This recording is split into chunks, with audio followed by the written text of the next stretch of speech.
Here we go. So, hello everyone. Welcome to our final year review milestone presentation session. So today we have Farah to present her final year review, and she's supervised by Professor Joseph Chiraki and Professor Bajinda Sadro and Spencer Smith.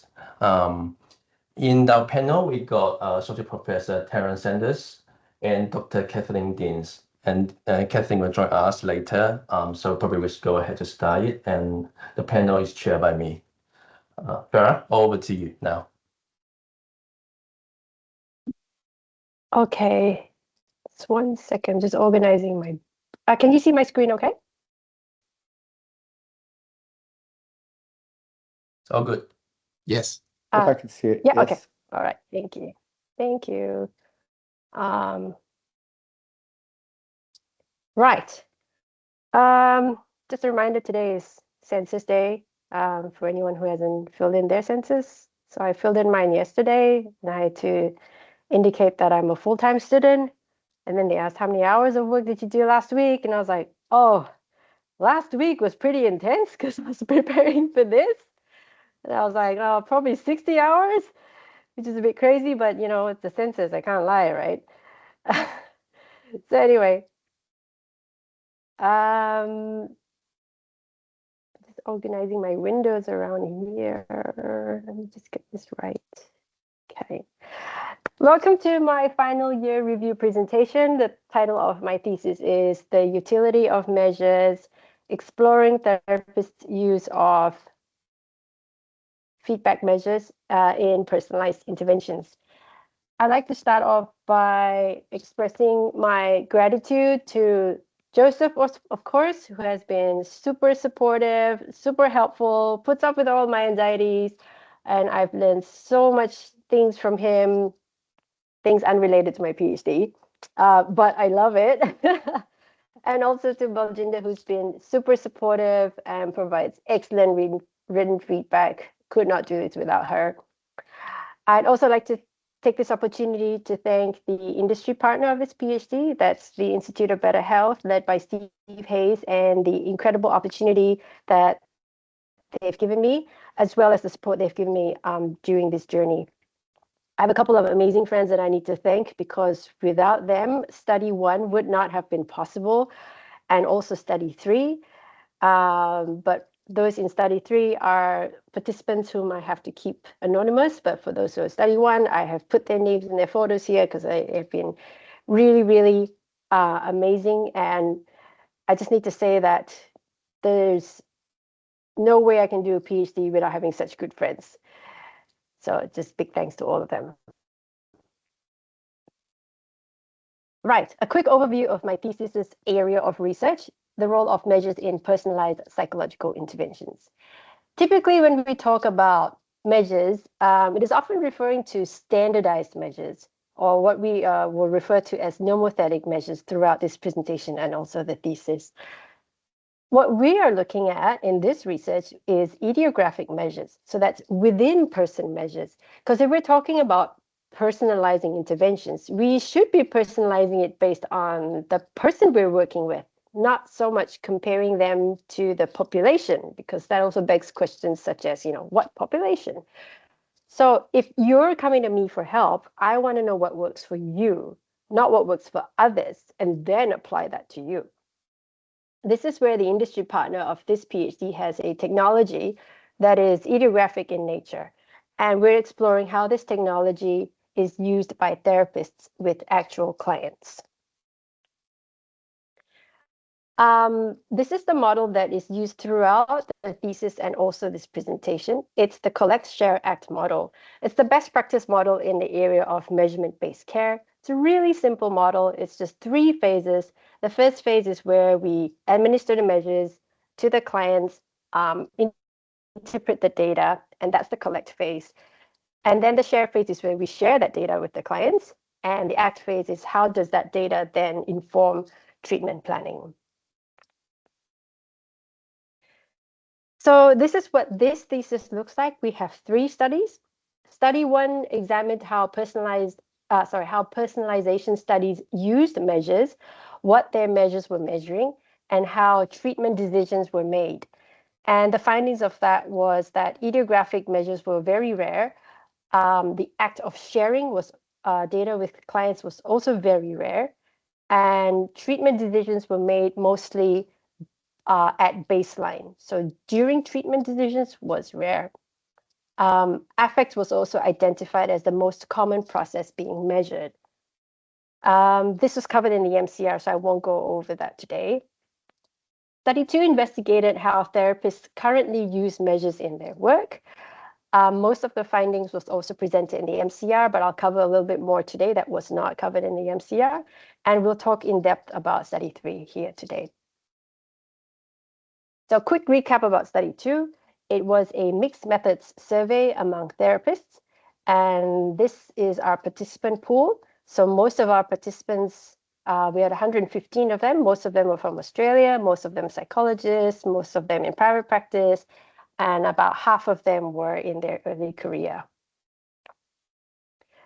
The participants shared that all of the participants reported using questionnaires with their clients. A majority of those measures were nomothetic. These graphs here just tells us the intervals of which measures were administered, and it was very varied. I won't go into the breakdown here, but it's just meant overall, it's just meant to show you that a large majority of therapists were administering measures repeatedly as opposed to at just baseline only. So this is in contrast to what the RCTs were doing. Also, almost all therapists reported sharing data with their clients, mostly through verbal discussion. Some had graphs and written reports alongside the verbal discussion. So again, this stands in contrast to what was being done in the RCTs. The qualitative findings from this study, which was not covered in my MCR, and I'm just sharing here now, helped us get an expanded understanding of the quantitative data.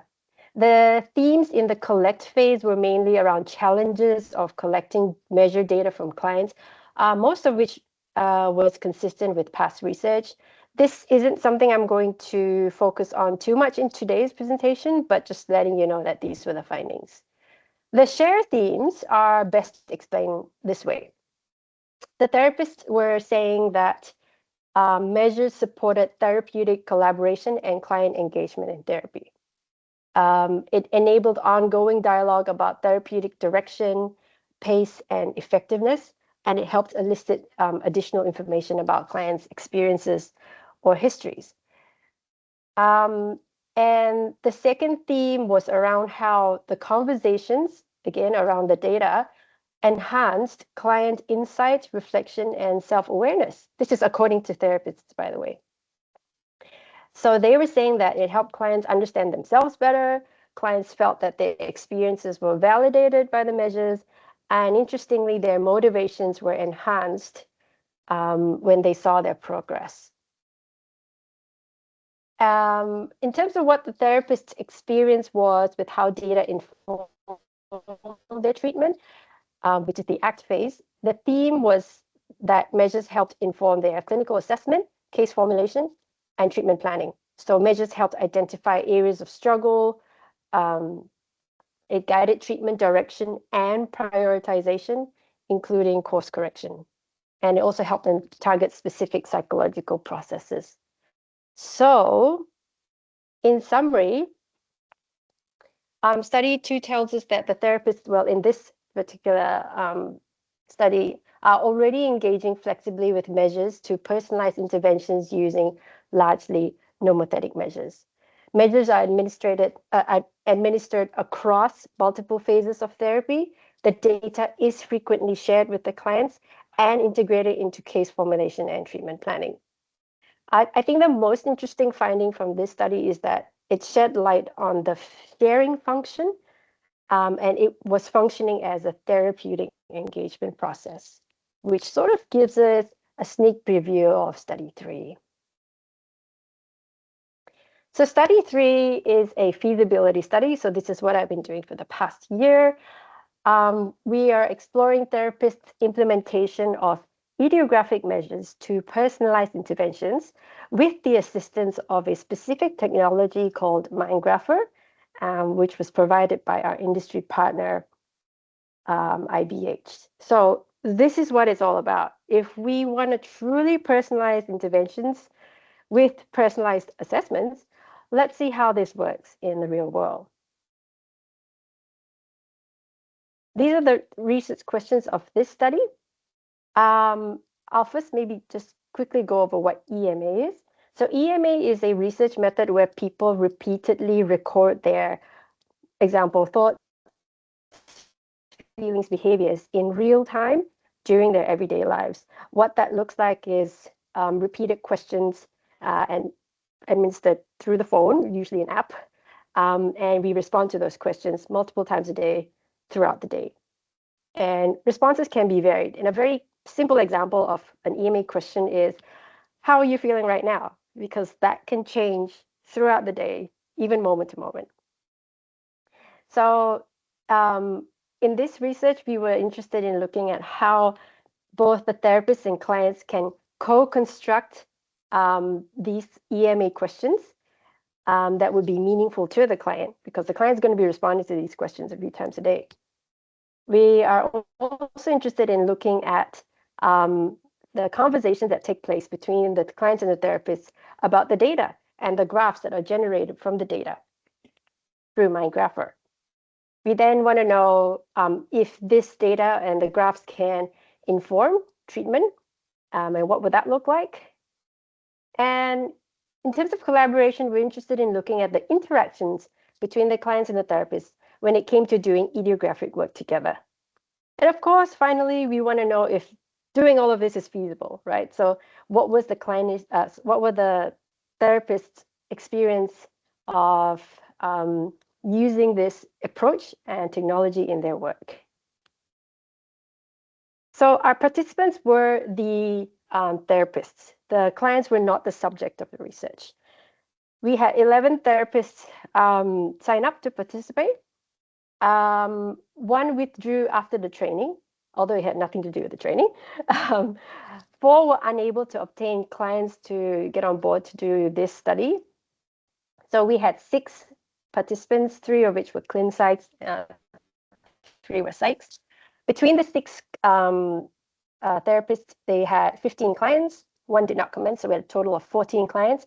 Together, there were 26 transcripts between the 6 therapists and their clients. Design, this is what it looks like. So this was the journey that the therapists went through in this research.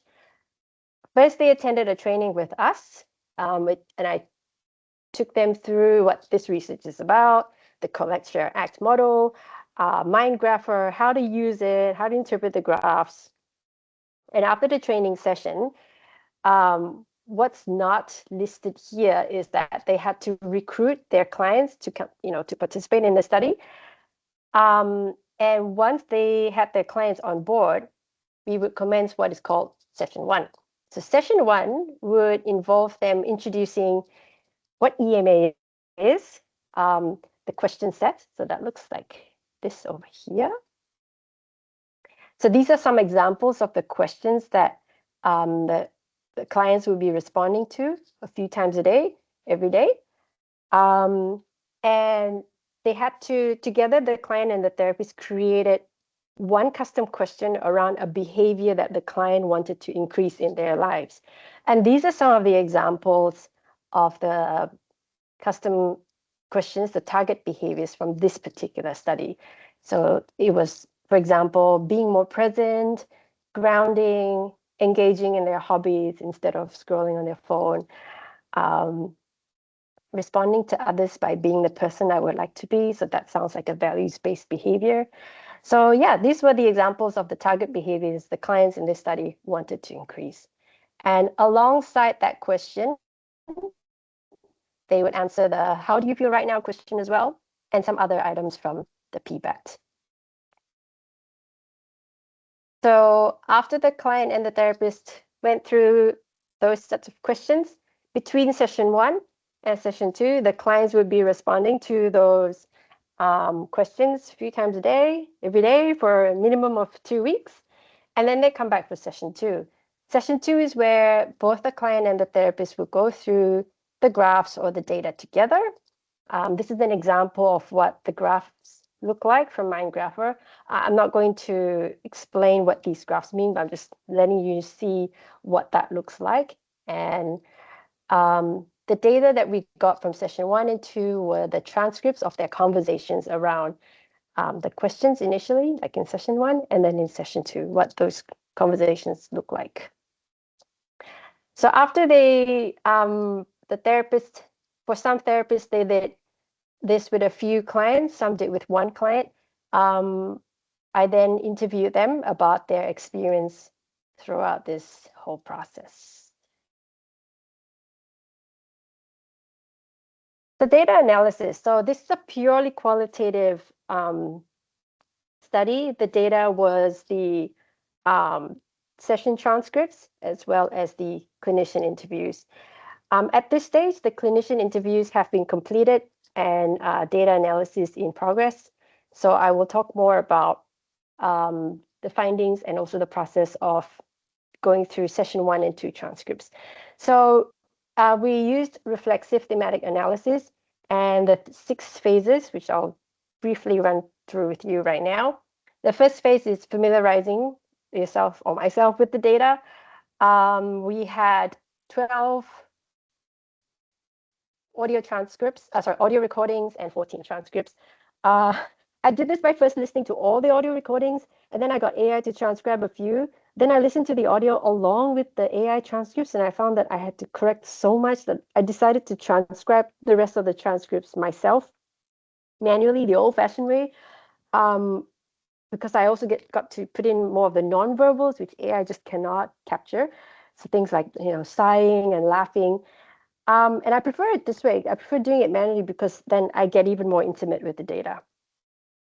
So this was done for both session 1 and 2 transcripts, and that's a total of 26 transcripts. Then it was coding. So this was where I had NVivo. I used NVivo to do the coding. I looked at semantic coding, so that's explicitly what the words are saying, and latent codes, so more like implicit meaning or what's going on here, how are they interacting. And that for session 1, we had 70 codes alongside reflexive journaling. And for session 2, currently stands at 66 codes. And then we had the generating of initial themes, so candidate themes. This is not, this is just a number that I arrived at after working through collapsing, and I had a sheet where I was working through the themes, and I just had to put a number here for the purpose of making this flow chart look really nice. But this was a bit of a process, but this is the final number on that sheet.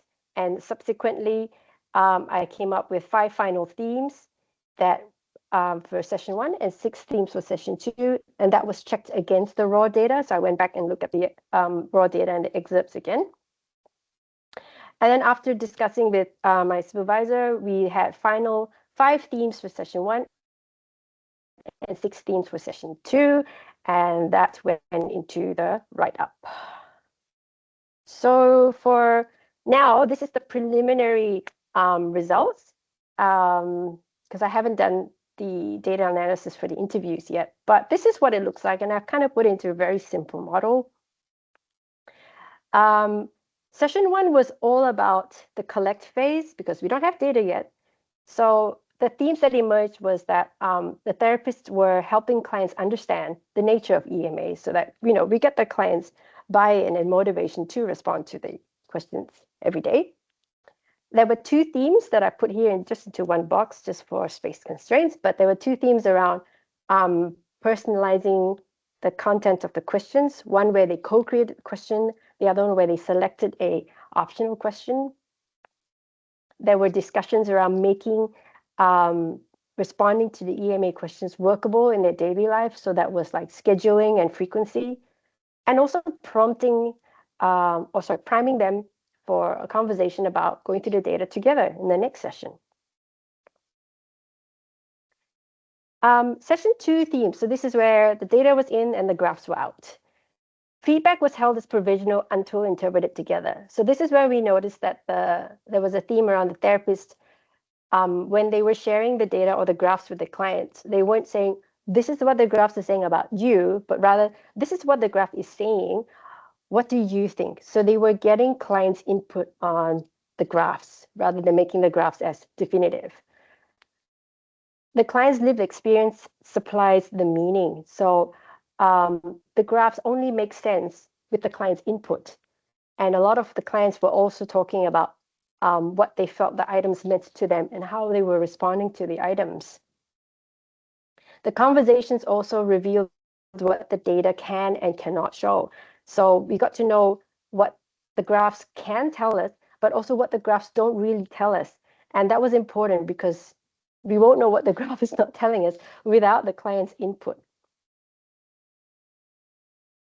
When it came to how this was helping with therapy in the therapeutic direction, the graph seemed to function as a doorway to therapy. So it seemed to open up more conversations, more therapeutic conversations that may or may not have happened with the graphs.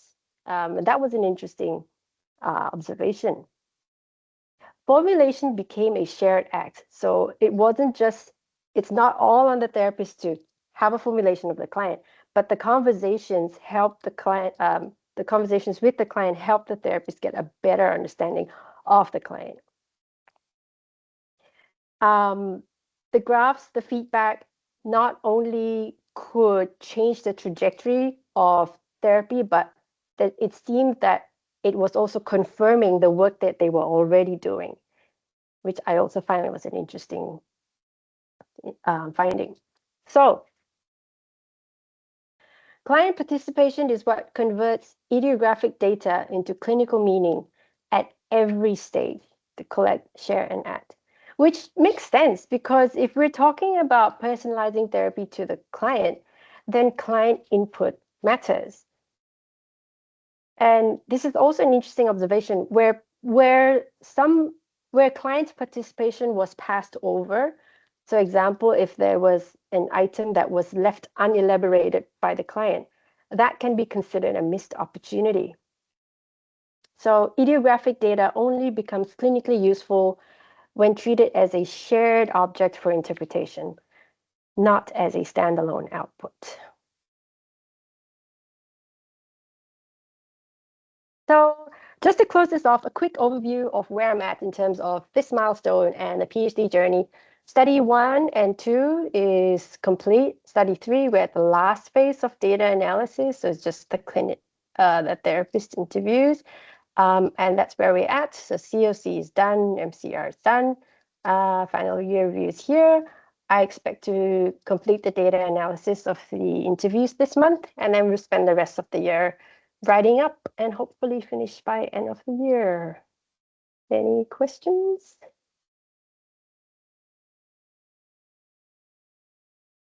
Thanks, Farah. Wonderful presentation. I just got quick questions. Like in your MCR, have you present your study too? Yes, I did. Okay, so you present your study 1 and 2, both in your MCR. Right. Can you hear me? So you present like your study 1 and 2 in your MCR. Okay. Yeah, I think the 3 studies are just well connected and inherent. The documents also like well written. And before we open up for the general discussion, like I have some question for you, and probably Terry have some questions as well. So in study 2 and 3, you mentioned personalized intervention, right? So I was wondering how personalized intervention has been defined and how it's being or operationalized for participant in recruitment, like eligibility. Because for study 2, for me, like the criteria didn't say that of the respondents are delivering personalized intervention.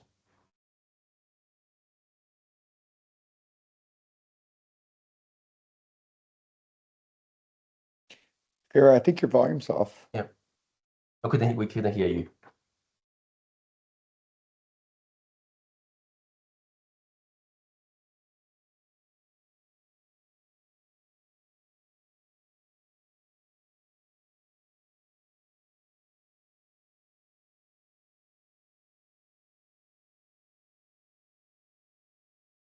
You may have to disconnect maybe the headphones Yeah. and go with your computer speaker. Could be Zoom issue as well. Sometimes Zoom does that. 'Cause we could hear her well fine before. Yeah. Yep. Is it working now? Oh, there, you're Yeah, back. yeah. Yeah. Oh, it's okay.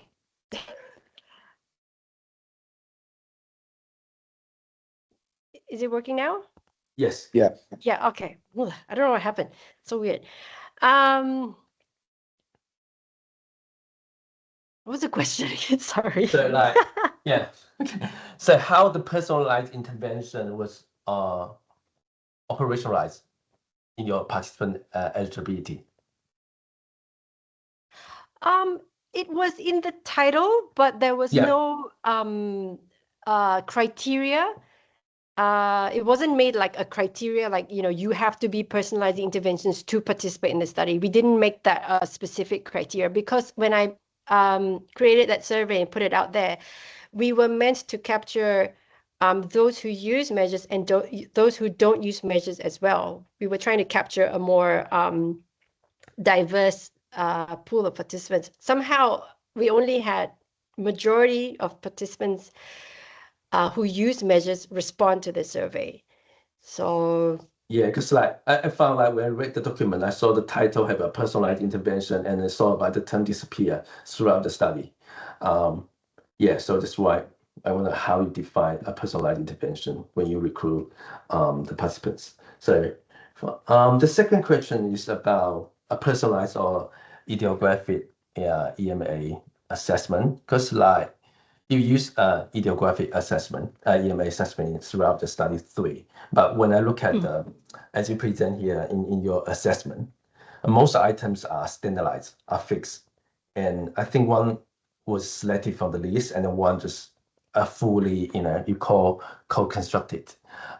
So my question is like, to what extent it's appropriate to say that or categorize that like assessment is a idiographic EMA assessment rather than it's a standardized EMA assessment with idiographic components in it.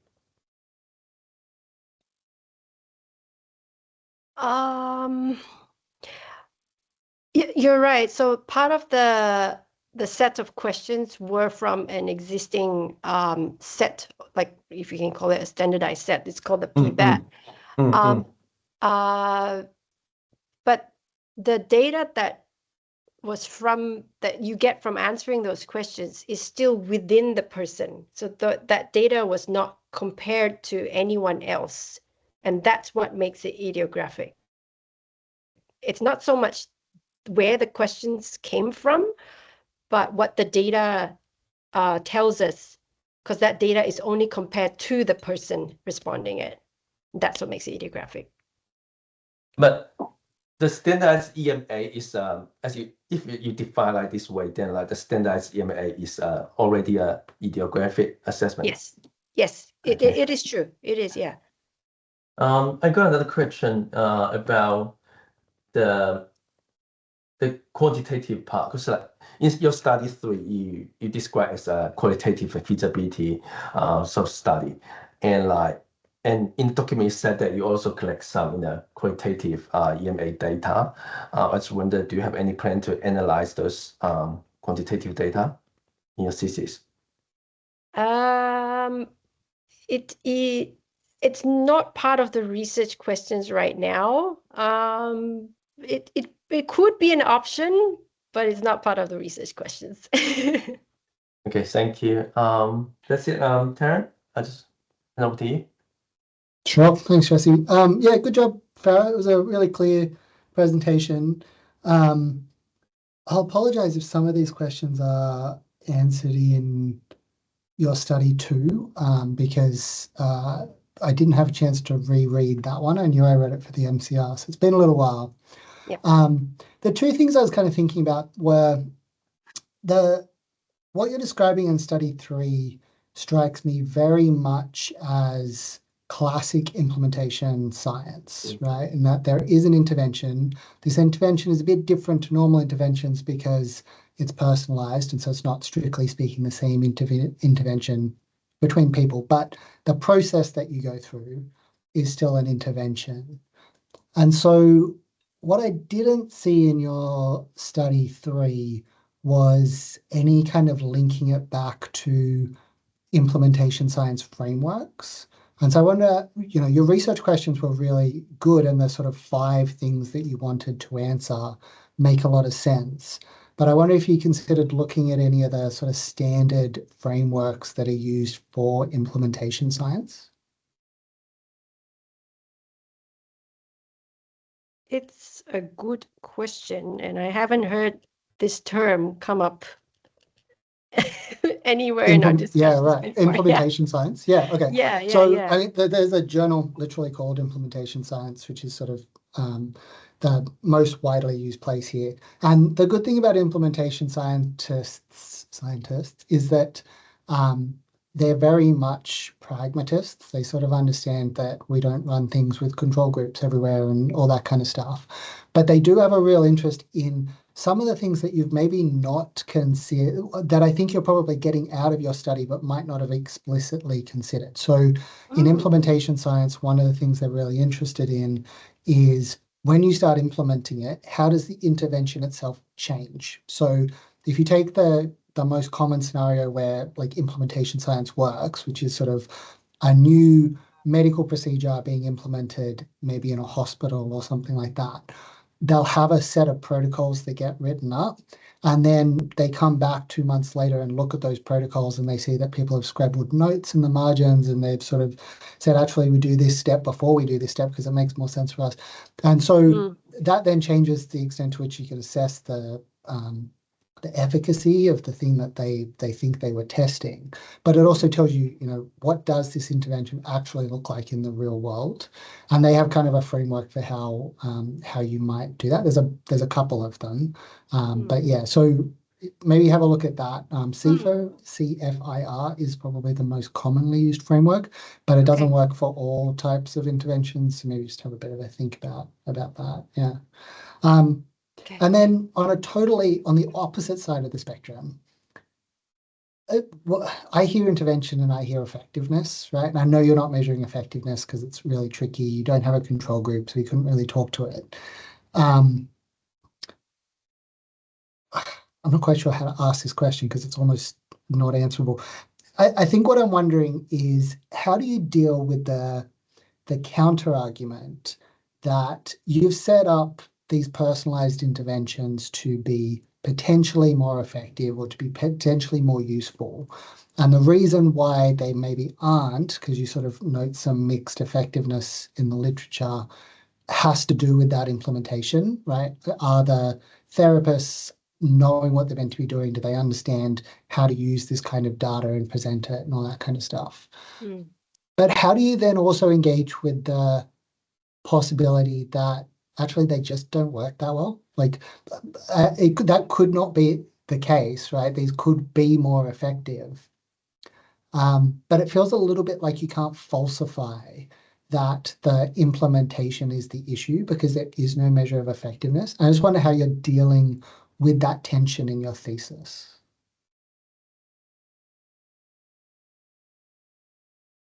It's a good question. I don't know if my thesis is meant to answer that question because we're, I guess, just highlighting that tension, perhaps. But yeah. I would like to think further about it. I love that question. It's probably a good discussion point because it could. So you're saying, Taryn, it could either be a poor implementation of personalization or just personalization sucks.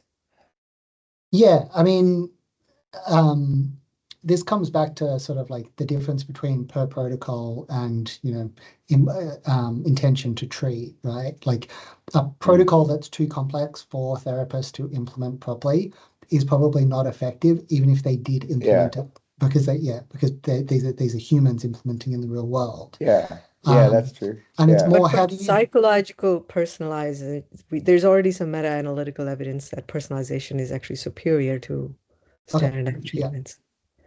There's already some evidence both in adolescents and adults. This is published meta-analysis. That's good to know. I think I was picking up on early in one of the chapters, I can't remember if it's chapter 1 or chapter 3 that I was reading it in, there's a little bit of sort of bet hedging about like maybe it's effective, but maybe it's just, and some studies show that it's not effective, but maybe that's an implementation issue. And that kind of hedging, yeah. There's That's a really good heterogeneity, question. obviously. There's a lot of Yeah. variation. People personalize differently, but when you kind of put it all together and meta-analyze, sounds like personalization has a slight edge. Okay, that's good to know. Yeah. But there's a really good point here, because those studies are often very university based, do this module, do this module. It's really simple implementation. Whereas this involves a lot more judgment and interpretation of tests and things like that. So it's a legitimate question we need to ask. And in a way, Farah's asking, can people do this competently? She's not even at the point of saying, and is it effective?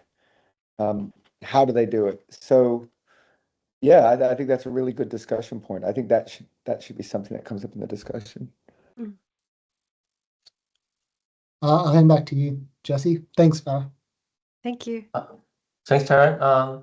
Kathleen, welcome. Do you have any question you want to ask? Thank you. Sorry, everyone, that I'm late. I was running a group supervision that couldn't be shifted. And I have listened to the recording of your presentation, Farah, which was really excellent. So thanks for sharing that with me. Thanks. In terms of how this meeting's running, can I just check in of what's happening next? Yeah, do you have any question you want to ask now? In terms of about any of the details of any of the studies? Yeah.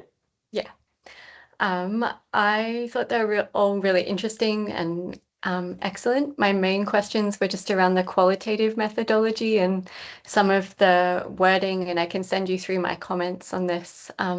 They're all minor points, but just ways that you could reframe some things. For example, your reflexivity statement, and then the way that you address that when you're describing the data analysis. And because part of the idea of the reflexivity is then how does that shape the analysis, and have you kind of gone that step further to look if there's things that disconfirm some of the biases that might have been there in the reflexivity statement, and to strengthen, the qualitative methodology from that perspective, as well as kind of using the qualitative methodology a little more around that analysis and meaning making. I think it's interesting to have those frequency counts, and the way that you've done it is fine. It's die-hard qualitative analysis might struggle with that if it's in a journal, right? And they might give you feedback on that. I do think it suits the particular study well, so I think you can push back on that if you get critiques from reviewers. But I do think fleshing out a little more, and you've done it in your description of what you're doing in terms of the focus on meaning making in the analysis, but I think you could come through with that a little bit more in the development of the themes and the way that you flesh those out in the results sections. So my main comments, and I'll send through the comments on the actual documents as well, but just some tweaks around how you're framing the qualitative data analysis aspects of the studies. I would really appreciate that. Thank you. My pleasure. But really fascinating work and really interesting. So thank you for sharing it all with us. Thank you. Thank you, Catherine. Haren? Thanks for your presentation, and thanks for your hard work for your project. I don't have deep understanding about the clinical psychology, but just as a researcher's perspective, I have the two questions, and I think that my question is already all covered by Tara's question. So two questions is about one is effectiveness, and second one is efficiency. So regarding effectiveness, you didn't already Tara mentioned something about the effectiveness, but you didn't measure the effectiveness of your intervention, and you assume that also the Baljinder mentioned that a personalized intervention is superior already, and meta-analysis have shown that. But just think about your own the project itself, and how do you identify your intervention is better than the standardized intervention? That is one question, but I think already that is covered a lot by the Terence question. And second one is efficiency. And your study one showed that there are rare studies used personalized measure or intervention. Do you think why? I think that it's related to efficiency. Why researchers rarely use a personalized intervention, although it's superior?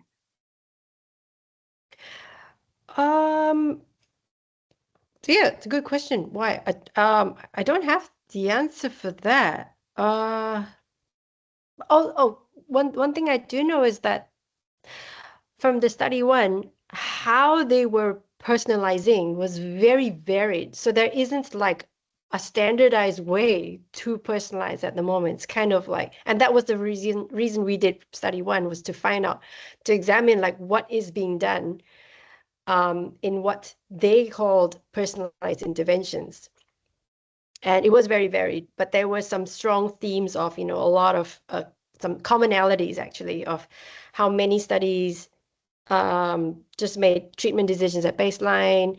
They didn't share the data with the clients. So we identified those commonalities. I don't know if what we identified explains the why, but that's just what it's looking like, or that's just what it has looked like for now. Okay, thank you. But I think you need to think about it. I think it's related to efficiency. Yeah, definitely. It's a good question.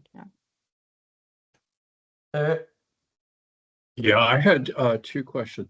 First of all, I think that your distinction between nomographic and idiographic is much too cut and dry. I mean, the same item can be used idiographically or nomographically. And as Jesse pointed out, some of your items are quasi nomographic, but you use them idiographically. So it's the way you use them. So it's not necessarily that there's idiographic and nomographic items. It's the way that they're used. And so I think that the distinction is that you're making is much too black and white. There's obviously more shades of gray. Second issue is sort of following on what Karen had to say. I would like to see more about the efficacy of the intervention, how the therapist changed as a consequence of it. You do have session 1 and session 2, so you can look at how what changes there were. I mean, I understand that it's not going to be anything like a random control trial, but I think you need to have something along that line as part of what you're doing.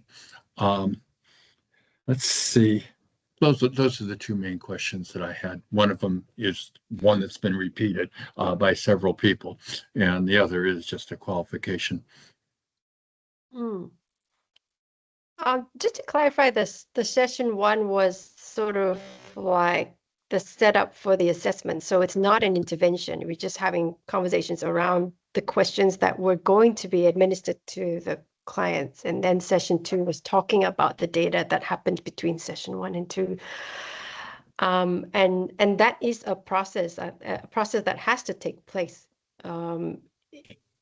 We need to talk about the questions first before we can get the data. So I don't know how we're comparing session 1 and 2, or what would that be about, because it's more of like a sequential step that needs to happen. But yeah. Do you have any information about how the therapists change their behavior as a consequence of the approach?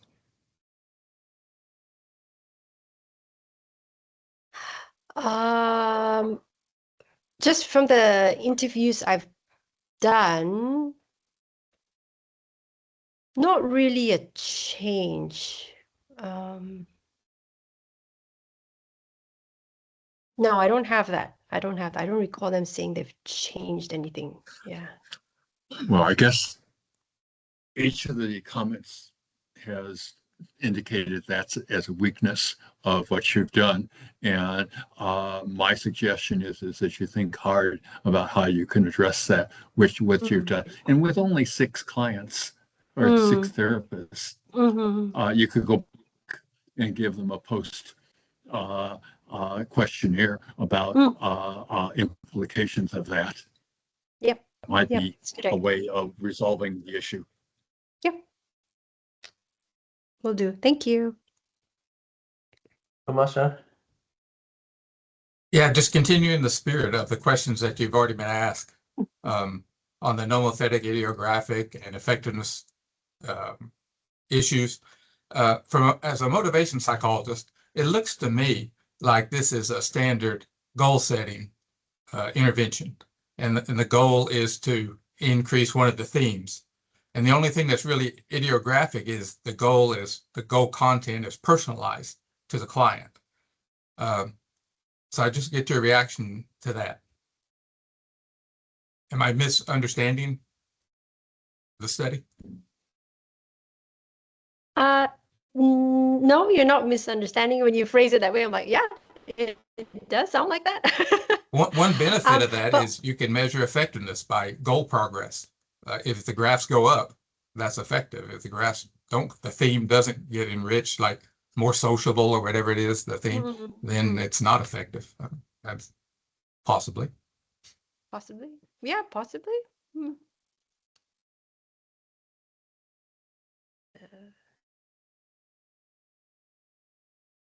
Any other questions? No, we're done. Frank, then we just go ahead to close the presentation, and all supervisor and panel members stay here and we'll discuss your review documents. And thank you, everybody. Thank you. I think Ricky said to stop the recording as well. Yeah, I was stopping. Yeah. Thank you, everyone. Thank you. Yeah, Great bye. questions. Good input. Thanks.